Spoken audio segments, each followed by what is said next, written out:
Assalamualaikum warahmatullahi wabarakatuh. Selamat datang kawan-kawan semua di channel Riam Biru.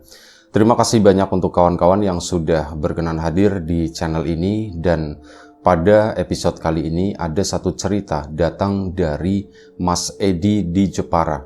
Mas Edi itu menceritakan tentang pengalaman horor, tapi yang mengalami itu bukan Mas Edi, melainkan bapaknya. Jadi ini adalah cerita mengenai pertemuan antara bapaknya Mas Edi dan ibunya yang diwarnai satu peristiwa horor, dan kejadiannya itu udah lumayan cukup lama, sekitar tahun 80-an. Di tahun 80-an tersebut, bapaknya Mas Edi kan ya masih bujangan lah, usia-usia mungkin sekitar 25-26 tahun segitu, dan memang lagi mencari yang namanya sosok istri begitu ya. Jadi kemana-mana ya suka gitu, ngeliat siapa gitu kan, ya dikejar atau gimana lah seperti itu. Nah, ini pada suatu hari bapaknya Mas Edi itu datang ke sebuah acara, ada sebuah pasar malam gitu ya, di tahun 80-an. Betapa meriahnya tentu saja. Mungkin sekarang juga pasar malam itu masih meriah, tapi kata bapaknya Mas Edi, dulu itu lebih meriah. Misalkan ada satu pasar malam brek di situ, ini warga dari berbagai kampung itu pada datang semuanya ke sana. Rame, bener-bener rame. Katanya sekarang siapa gitu ya, rame, cuman ya ramenya rame begitu. Dulu itu enggak gitu, ramenya itu rame banget gitu. Bener-bener rame. Nah ya tentu saja bapaknya Mas Edi, anggap aja namanya Pak Wiryo begitu ya. Nah, si Pak Wiryo ini nggak mau ketinggalan tentu saja sama yang lain. Pasar malam itu berlangsung kurang lebih sekitar 1 minggu. Dari hari pertama itu udah datang ke situ, pokoknya setiap malam dengan beberapa teman-temannya, dengan dandanan yang super keren seperti itu ya, tebar pesona, bau wangi gitu ya. Di mana-mana pakai kacamata hitam, padahal malam hari waktu itu kata bapaknya, cuman demi keren, alawis kacamata hitam tak bawa aja, padahal dipakai seleb ya nggak kelihatan semuanya gitu ya, remeng-remeng kata si Pak Wiryo tadi. Kacamata lepas taruh di tengah-tengah baju, disitulah ya setidaknya itu keren. Ke sana jalan mondar-mandir, ndak beli apapun sih ya, cuman mondar-mandir begitu doang.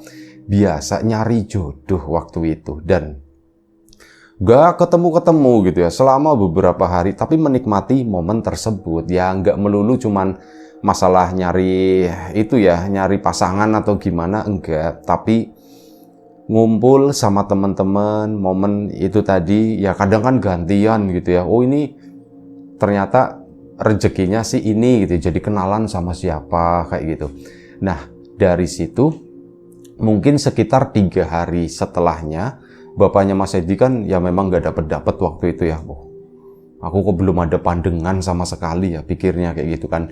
Dan akhirnya setelah 3 hari tadi, bapaknya Mas Edi itu melihat di kejauhan ada seorang perempuan yang menurut bapaknya Mas Edi, ini tuh gue banget gitulah ya, kurang lebih seperti itu. Dan sebelum kita lebih jauh ke dalam cerita, mohon izin mau promo bawang gorengnya biji terlebih dahulu ya.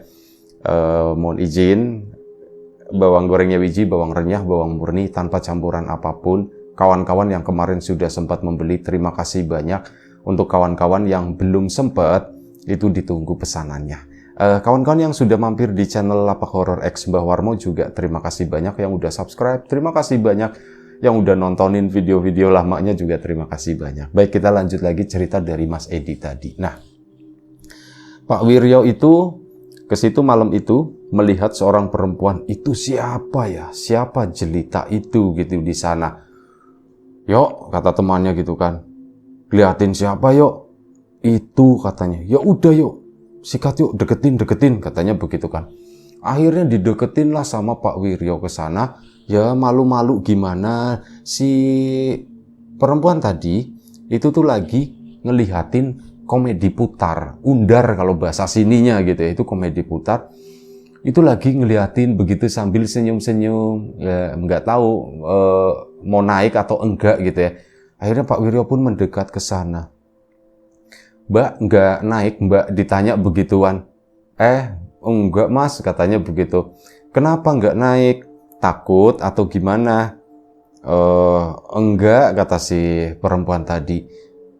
Ya udah Mbak, naik yuk, kata si Mas Wiryo langsung begitu. Kalau mau naik, ayo Mbak, naik Mbak. Cobain sekali-kali gitu ya. Enggak Mas, aku kemarin udah naik, katanya begitu, dan aku takut. Nah, dari situ ada respon, menjawab begitu kan. Akhirnya ngobrol-ngobrol sebentar, kenalan lah. Itu perempuan tadi namanya Mbak Siti. Perempuan muda yang menurut Mas Wiryo, Pak Wiryo itu cantik gitu ya. Ini cocok nih jadi ibunya si Edi gitu. Pikirnya begitu ya. Padahal ya enggak ke konsep dulu ya. Waktu itu enggak kepikiran. Dan ngobrol-ngobrol, tanya-tanya alamat dan sebagainya. Akhirnya dikasih, aku rumahnya di sini Mas. Tanya aja namanya Siti, katanya begitu. Dan dari penampilannya, ini tuh bukan seorang wanita sembarangan. Maksudnya begini, dari cara berpakaiannya kayak gitu, ini sepertinya orang yang dari kalangan lumayan cukup mampu lah waktu itu. Dan akhirnya ya sudah, Mas Wiryo pun, Pak Wiryo pun akhirnya seneng gitu kan. Aku boleh main ke sana nggak, Ti, katanya. Boleh aja Mas, cuman kalau mau main ya hari Minggu kayak gitu, kata si itu. Terus malam gitu kan, soalnya kalau misal siang kan aku ada kegiatan, kata si Mbak Siti. Oh iya, nanti aku main ke sana ya. Bener aja. Keesokan harinya itu Pak Wiryo, singkat cerita ya, malam itu tuh bubar, udah balik lagi ke teman-temannya. Yes begitu. Udah dapat, aku mau main ke sana nanti, katanya. Ya udah yuk, semangat yuk. Nanti kenalin ya teman-temannya begitu, kata si teman-temannya Pak Wiryo. Ya nanti kalau urusanku udah beres. Akhirnya sudah di hari selanjutnya Pak Wiryo sore hari itu datang ke sana sekitar jam 5 sore. Datang nanya-nanya sama warga di kampung situ kan, rumahnya Mbak Siti. Oh itu rumahnya di situ Mas, gitu kan. Akhirnya sudah, Mas Wiryo pun datang ke situ, ketemu sama Mbak Sitinya. Tapi nggak sempat ketemu sama keluarga. Jadi kebetulan saat datang ke situ, Mbak Siti itu udah duduk di depan di sana. Dan ya kebetulan akhirnya ketemulah, ngobrol-ngobrol sebentar. Memang nggak lama, paling sekitar 10 menit. Cuman Pak Wiryo ngomong lagi di situ, nanti kalau misal main ke sini lagi boleh ndak? Boleh aja Mas, mau kapan, kata si Mbak Siti. Nanti malam boleh ndak, katanya. Ya udah, main aja Mas gitu kan. Kebetulan aku lagi nggak ada acara. Akhirnya sudah, Pak Wiryo pulang dulu. Malam harinya sekitar jam 7 itu datang lagi ke situ. Naik motor itu minjem sama temannya. Itu motor satu itu kayak buat gonta-ganti lah jatahnya siapa gitu. Salah satunya Pak Wiryo itu minjem motor, main ke tempatnya Mbak Siti sendirian. Gentle Pak Wiryo itu. Datang ke situ, ya ketemu lagi sama Mbak Siti, ngobrol. Dan memang Mbak Siti di rumah itu lebih cantik lagi, kata Pak Wiryo. Sumpah cantik banget. Ini cantiknya tuh nggak umum, nggak pasaran gitu. Wah wis, pokoknya ini kalau misal aku misal sama Siti, sudah, pokoknya menghayal itu kemana-mana gitu kan. Sampai akhirnya Pak Wiryo itu pulang. Saat pulang itu dicegat sama pemuda-pemuda sana. Mas berhenti dulu, kata si itu kan. Waduh kenapa ya, padahal aku tertib, ini belum jam 9, bahkan setengah 9 aku udah pulang, kok dicegat begini. Si pemuda itu ngeberhentiin Pak Wiryo, dikiranya tuh mau yang gimana-gimana, mau rese atau mau nakal gitu ya. Mas, Mas jenengan habis main ke situ ya, katanya. Iya Mas, aku habis main ke tempatnya Siti. Mas, aku temannya Siti, ngakunya begitu ya. Aku temannya Siti, dan ini kan belum malam banget Mas. Emang kenapa gitu kan, ditanya sama Mas Wiryo-nya. Itu dicegat sama 5 pemuda, ya kalah jumlah lah yang jelas ya. Gini Mas, nuwun sewu. Nah ternyata pemuda-pemuda itu tuh baik. Nuwun sewu, bahasanya pun sopan. Bukannya gimana-gimana Mas, sampean itu gimana sih gitu ya, suka sama Siti atau gimana? Ya Mas Wiryo, Pak Wiryo ditanya begitu kan, dia jawabnya, enggak sih Mas, aku cuman berteman aja. Ya syukurlah kalau berteman. Soalnya Mas, ini nuwun sewu banget, bukannya gimana-gimana ya Mas ya. itu keluarganya Siti itu agak aneh katanya begitu. Aneh gimana gitu kan. Nah di situ Mas Wiryo pun mulai bertanya-tanya, mulai penasaran, aneh gimana. Ya pokoknya aneh Mas. Ini udah jadi rahasia umum, jadi bukannya kami nyetop itu bukannya mau gimana-gimana, cuman mau ngingetin aja, yang hati-hati kata si itu ya. Oh gitu Mas, ya udah Mas, ya udah, iya gitu kan. Akhirnya ya udah Mas, pulang lagi sana, pulang lanjut perjalanannya. Maaf ya kata si pemuda itu tadi. Oh iya Mas, saya yang terima kasih udah diingetin kata Pak Wiro. Dari situ pun oh Pak Wiryo, oh ternyata anak-anak muda itu baik, dia tuh nggak mau ngapa-ngapain atau gimana, cuman jadi kepikiran. Maksudnya gimana sih, aku nggak ngerti. Ada masalah apa dengan Siti gitu ya, perasaannya baik-baik aja gitu, nggak ada apa-apa ya. Akhirnya sudah, keesokan harinya, ini pasar malam itu udah mulai dilupakan sama Pak Wiryo. Mbak Siti juga kebetulan katanya aku nggak ke pasar malam kalau malam Mas, ya udah bosen lah udah ngeliat terus, ya sudah besok aku main lagi ke sini, nggak udah kadung atau udah terlanjur janji seperti itu. Akhirnya Pak Wiryo keesokan harinya, namanya juga lagi jatuh cinta ya, datang lagi ke sana. Dicegat sama pemuda-pemuda yang kemarin, kali ini tuh lebih banyak. Mas ini dulu katanya. Waduh ini nggak beres, ini tambah banyak gitu, padahal jam 7 ya. Iya Mas, kenapa Mas? Sampean mau ke itu ya, mau ke rumahnya Siti ya? Iya Mas, hati-hati ya Mas ya, berdoa dulu kata si anak muda tadi. Emang kenapa sih Mas?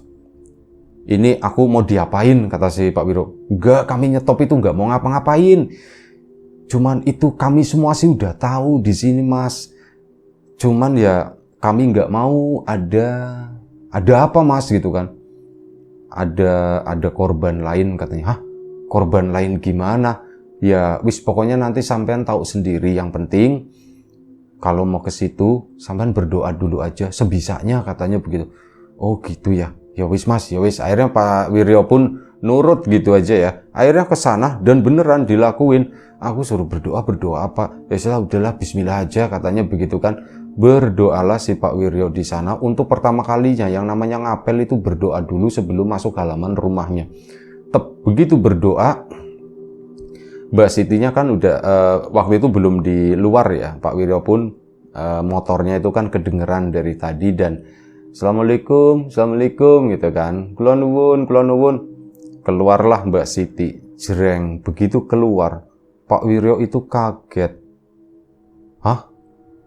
Kagetnya itu apa? Itu memang bener masih Mbak Siti, cuman bedanya tuh begini. Mbak Siti yang dikenal oleh Mas Wiryo atau Pak Wiryo itu adalah seorang gadis yang mungkin usianya tuh masih belasan, sekitar 18-19 tahun begitulah. Masih muda, masih kinyis-kinyis gitu ya. Ini yang keluar itu adalah, ya mohon maaf, kayak seorang perempuan yang mungkin usianya udah 50 tahun gitu. Ya begitu kata si Mas Wiryo. Mas Wiryo pun bingung, loh kok mukanya jadi tua seperti ini gitu ya. Dia tuh benar-benar bingung, kenapa ya? Mulai salah tingkah gitu ya. Waduh, ini Siti atau kakaknya tuh jangan-jangan emaknya ya. Mohon maaf, Bu, manggilnya Bu kali ini. Bu, mohon maaf Bu, Mbak Sitinya ada. Aku Siti Mas, jawab begitu. Pak Wiryonya pun, hah? Kok kamu Siti kok jadi seperti ini? Kamu kenapa sih Mas? Begituin kan. Wah mulai tambah menyeramkan kata si Pak Wiryo. Akhirnya apa? Sebentar ya. Aduh, aku tiba-tiba mules. Alasan begitu. Akhirnya kabur menuju ke motornya. Langsung jalan ke sana tar. Pemuda-pemuda tadi di gerombolan itu ndak ada. Ke sana makin jauh begitu kan. Dalam hati itu udah asem. Kok jadi berubah begitu? Wah ini gara-gara doa kata si ini. Itu si anak muda itu apa sih nggak beres nih, mataku diapa-apain nih sama mereka pikirnya Pak Wiryo. Giliran udah jauh ketemu lagi, dicegat lagi sama anak-anak muda itu. Wah Mas Wiryo kan udah waktu itu udah marah akhirnya gitu ya. Pasang muka nggak suka atau gimana. Terus si anak muda, Mas gimana Mas? Mas sampean, aku ini diapain, kata si Pak Wiryo. Aku ini diapain, aku kesini niatnya baik loh mas. Kalau memang nggak boleh aku deketin Siti, tinggal ngomong aja, cuman caranya jangan begitu, kasihan mas. Kayak gitu gimana? Nah itu ada bapak-bapaknya di sana. Dan mas sabar dulu, udah sini turun dulu, sini turun dulu, duduk dulu. Akhirnya apa, turunlah si Pak Wiryo. Kuncinya itu diambil sama warga ya, si kunci motornya. Pak Wiryo udah, aduh gawat gitu kan. Udahlah aku nurut-nurut aja, pasrah. Karena lebih banyak dari sebelumnya, ada bapak-bapaknya juga. Nah di situ dijelaskan sama warga situ. Jadi gini mas, sampean itu sudah terkena ilmu pelet mas, kata situ. Hah? Ilmu pelet? Iya, sampean itu udah dipelet sama Siti. Kok dipelet gitu kan? Nih tak kasih tahu mas, yang sampean datengin itu, yang sampean apelin itu, menurut sampean itu dia gimana? Ya Siti seorang gadis muda, cantik banget, kata si Mas Wiryo ya. Itu berkebalikan dari warga. Nah itu dia mas, nih tak kasih tahu, ini kami warga sini ya, kami nggak ngada-ngada, ini kami banyakan di sini. Siti itu banyak saksinya ya mas, ini saya ngomong, Siti itu usianya udah 50 tahun lebih mas. Hah? Iya bener, udah 50 tahun lebih. Dan Siti itu sudah berapa kali ya, nanya sama warga yang lain, sudah 5 kali katanya. Siti itu udah 5 kali menikah, kawin cerai begitu. Hah? Bingung kan Pak Wiryo? Ini beneran Pak gitu kan? Ya beneran lah gitu ya. Lah terus itu yang aku temuin, sampean itu udah kena pelet, dibilangin. Jadi ngelihat orang yang udah kena pelet, yang ngelihat dia itu jadi cantik, dia jadi menarik, rindu, bawaannya tuh pengen ketemu, pengennya nyosor aja gitu kan. Ini tuh sebenarnya seperti itu. Terus sampean tadi gimana? Iya, aku pikir tadi nggak tahu itu, tak pikir ibunya, aku manggilnya, Bu, Sitinya ada bu. Aku Siti mas, dijawabnya seperti itu. Pak Wiryo pun niruin gitu ya. Ya itu orang itu tuh, Siti tuh seperti itu. Oh begitu. Terus aku gimana Pak gitu kan? Sampean tinggalnya di mana gitu kan? Oh aku tinggalnya di kampung ini. Oh berarti deket sama si ini ya, tetangganya sini. Ternyata ada yang ya kenal ya, namanya antar kampung gitu ya. Ada orang tua yang kenal. Iya Pak, saya itu di sebelah sananya, berarti gitu ya. Kesana beberapa rumah. Oh begitu. Ya sudah, ngobrol-ngobrol di situ sampai akhirnya si salah satu dari warga itu ngomong, ya udah mas, ini udah malam, ini kami minta maaf ya, bukannya kami mau ikut campur atau gimana, kami pun menghargai Ibu Siti itu sebagai warga sini, cuman kami itu kurang suka dengan caranya yang seperti itu. Karena apa? Korbannya itu selalu ya orang-orang seusia sampean ini kayak gini mas, nanti menikah gitu ya, paling setahun gitu ya, 2 tahun ilmunya hilang atau gimana, itu tahu-tahu kayak gitu, baru menyadari mas. Jadi kayak merasa dijebak mereka. Nah ini sebelum sampean kejadian seperti itu, makanya tak kasih tahu dulu, sampean jangan tersinggung ya. Kalau mau buktiin ya sudah, temui lagi itu Ibu Sitinya, tapi sampean berdoa dulu, itu biar peletnya tuh hilang, kata si warga. Dan akhirnya Pak Wiryo pun malam itu ya cenderung percaya dengan apa yang dibilang oleh warga. Pulanglah malam itu ke sana, cerita sama teman-temannya. Teman-temannya tuh pada ngakak semuanya, dan teman-temannya juga tahu. Emang kami udah tahu yo sebenarnya yo, cuman ya kami udahlah biarin aja, diulur dulu. Nanti kalau udah deket-deket baru kita, wah kalian itu kurang ajar, kata Pak Wiryo. Kenapa nggak ngomong dari awal gitu? Ya nggak apa-apa, kamu kan lagi jatuh cinta sama Mbak Siti, katanya begitu kan.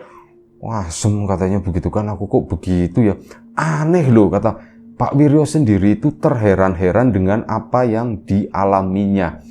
Yang dia lihat itu ya jelas-jelasan Mbak Siti itu cantik banget, masih muda, masih melong-melong begitulah, masih glowing kalau istilah sekarang gitu ya. Ya dulu itu lebih alami. ini kok sekarang jadi begitu. Aku bingung, mataku tuh kenapa ya.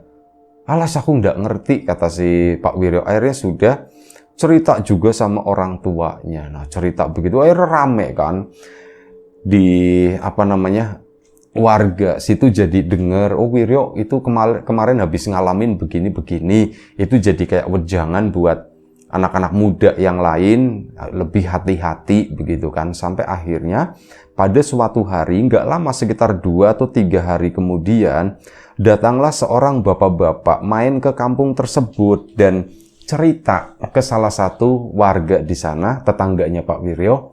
Kalau kemarin itu ada seorang anak muda itu ke sana, namanya itu Wiryo. Oh, Wiryo, ya katanya kampung sini. Oh, Wiryo tuh itu anaknya Sudar, katanya begitu. Oh, di situ. Rumahnya di mana gitu. Nah, si bapak itu pun akhirnya mampir ke rumahnya si Mas Wiryo tadi. Nah, saat mampir, Mas, gimana Mas gitu kan. Ternyata bapak-bapak yang malam itu ngasih tahu begitu ya. Ya, ngobrol-ngobrol lah di sana dan Mas Wiryo pun akhirnya kapan-kapan mainlah ke rumah, kata si bapak tadi. Oh iya Pak, nanti kapan-kapan saya main Pak. Berarti rumahnya sampean di sebelah mananya Bu Siti, katanya. Oh, rumah saya itu di sebelah sini dikasih tahu gitu ya, namanya bapak ini, nanti cari aja. Akhirnya sudah. Beberapa hari kemudian Pak Wiryo pun main ke sana, ke rumah si bapak itu. Saat main ke sana, ya nanya-nanya begitu kan, dan akhirnya ketemu. Waktu main pun malam hari, itu sekitar jam 7 lagi-lagi lah, habis maghrib itu keluar main ke rumah si Bapak Anu. Dan si Bapak Anu, anggap aja begitu aja lah ya, nggak usah banyak nama. Nah, si Bapak Anu itu ternyata punya seorang putri di situ, namanya anggap aja Ibu Isah gitu ya, Mbak Isah gitu. Nah, waktu datang ke situ itu Mbak Isah sama si Pak Anu itu lagi duduk di teras di sana. Nah, begitu Pak Wiryo datang ke situ, si Mbak Isah mungkin malu atau gimana, Bapak ada tamu gitu. Dia pun langsung selep ke dalam. Ih, itu siapa ya? Kok ada kayak itu lampu diskotik, katanya kemerlap-kemerlip, kata si Pak Wiryo. Pak Wiryo pun datang ke Pak Anu. Ini saya Wiryo, katanya. Wiryo, datang juga, ketemu juga rumahnya gitu. Iya Pak, sini duduk. Sah, minta tolong bikinin minum. Akhirnya dibikinin minum lah, icik, keluar ke sana, jreng lampu diskotik, kata si itu ya. Widih gitu kan. Diem aja Pak Wiryo gitu. Si Pak Anunya itu udah cengar-cengir aja. Isah, ini Wiryo namanya, katanya. Oh iya Mas gitu kan. Aku Isah, katanya. Iya Wiryo yang kemarin itu mau kena sama Bu Siti, kata si Pak Anu gitu ya. Oh iya Mas. Udah, si Mbak Isahnya pun masuk ke sana. Pak, itu siapa Pak? Nanya begitu kan. Kamu masa nanya itu siapa? Masa istri saya? Itu anak saya, katanya, namanya Isah gitu. Oh, Isah Pak, iya. Nah, Pak Wiryonya udah kelihatan malu-malu. Nah, di situ dasar bapaknya si Mbak Isah juga suka ngeledekin gitu ya. Yang namanya laki-laki itu begitu gampang banget pindah ke lain hati yo. Pak Wiryo itu mikir, ini arah omongannya kemana ya? Diem aja dulu. Ya begitu, kayak kamu yo. Kamu itu masih muda dan ya begitulah, tentu saja masih muda. Gonta-ganti hati, pindah ke lain hati, kayak gitu itu masih muda. Ya misalkan kamu kemarin jatuh cinta banget sama Bu Siti gitu kan. Pak Wiryonya udah males bahas yang itu gitu. Dan ya suatu hari kamu bisa, atau hari ini bisa tiba-tiba pindah ke lain hati, kan juga bisa yo gitu. Iya Pak, asem. Aku baru nyadar arahnya tuh ke situ gitu, nyentil-nyentil. Jadi gimana? Kamu sekarang kegiatannya tuh apa? Kerjanya tuh di situ mulai deh. Ini serius nih, tapi aku nggak malu-maluin banget sih. Pak, aku sekarang begini Pak. Aku punya usaha sendiri Pak. Aku itu bengkel las Pak gitu, katanya begitu. Oh, kamu punya ini? Iya Pak. Oh, baguslah, kata si itu ya. Baguslah kalau seperti itu. Terus gimana? Ya ngobrol-ngobrol dan sebagainya sampai akhirnya Pak Wiryo pun, aku mau pulang, nggak mau malam-malam gitu kan. mau pulang itu supaya Isah itu dipanggil, ya Isah ini mau pulang, misalkan begitu, berharapnya seperti itu. Dan ternyata bener, Isah ini mau pulang. Mbak Isahnya pun keluar, ya Mbak Isahnya juga bingung, Mas Wiryonya juga bingung. Isah pulang dulu ya, kata si Mas Wiryo. Iya Mas, hati-hati di jalan, kata si Mbak Isah. Akhirnya sudah, Pak Wiryo pun pulang ke sana. Wah, berbunga-bunga pulang. Asu, kata si Pak Wiryo gitu kan. Asu, kenapa yuk? Aku habis diecek, katanya. Aku itu habis diecek itu apa ya? Habis direndahin, habis disepelein gitu. Disepelein sama siapa yuk? Sama bapaknya Isah. Isah itu siapa lagi gitu. Isah itu gini, akhirnya diceritakan. Aku itu ditebak-tebak gitu. Katanya laki-laki itu mudah pindah ke lain hati. Dan aku baru nggak itu ternyata ngomongin aku. Sebelumnya aku sama itu kan, Siti kan. Terus tiba-tiba aku ngeliat Isah. Itu aku langsung jatuh cinta, kata si Mas Wiryo. Alah dasar kamu, kata si temannya kan gitu. Ya wis udahlah, sikat aja Isah. Siti tenggelam, Isah pun muncul, katanya. Udah sikat aja, kata si itu. Ya wis. Tapi kira-kira Isahnya mau ndak ya? Ya nggak tahu gitu kan. Kamu cobain aja. Serang aja terus ke sana, serang, katanya. Akhirnya udah. Pak Wiryo pun jadi sering main ke situ. Pertama mainnya ke bapaknya. Lama-lama mainnya ke si Mbak Isah tadi. Dan lama-lama akhirnya ya sudah ditanyain sama bapaknya Mbak Isah. Nah Wiryo, ini belakangan kan sering main ke sini. Itu sebenarnya tujuannya itu apa? Waduh, Pak, saya main ke sini ke Isah. Oh ya sudah, laki-laki main ke perempuan kan pasti ada tujuannya. Tujuannya kan untuk ke depan. Bagaimana, katanya? Wah, udah nyambung ke situ. Gimana ya, Pak? Saya sih ya itu tadi, saya suka sama Isah gitu ya, tapi saya belum ngomong sama orang tua saya. Ya sudah, ngomong, akhirnya diproses, ngomong sama orang tuanya dan sebagainya. Jadi beneran dalam hitungan bulan itu menikahlah si Pak Wiryo sama Bu Isah. Ya akhirnya menikah, punya anak si Mas Edi ini.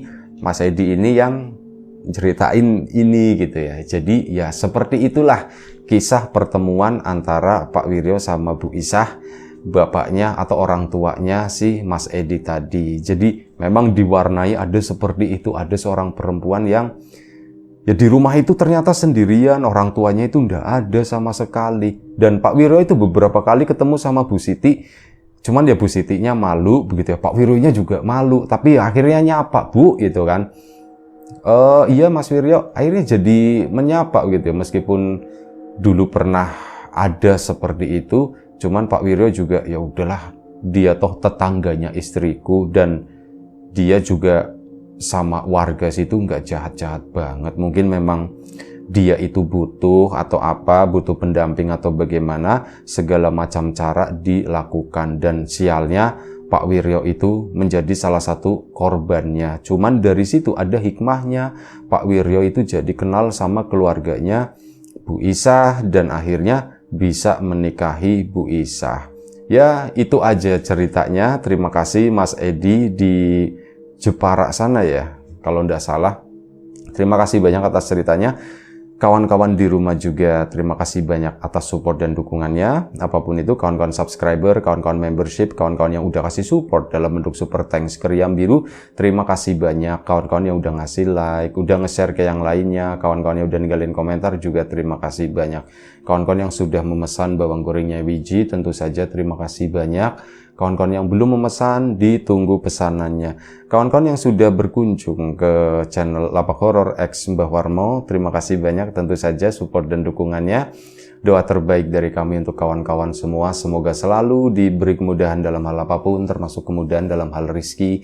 Yang sakit segera diberi kesembuhan, yang sehat tetap dijaga kesehatannya. Sampai jumpa di episode selanjutnya Riam Biru. Sekali lagi terima kasih banyak. Jaga kesehatan kawan-kawan semuanya. Assalamualaikum warahmatullahi wabarakatuh.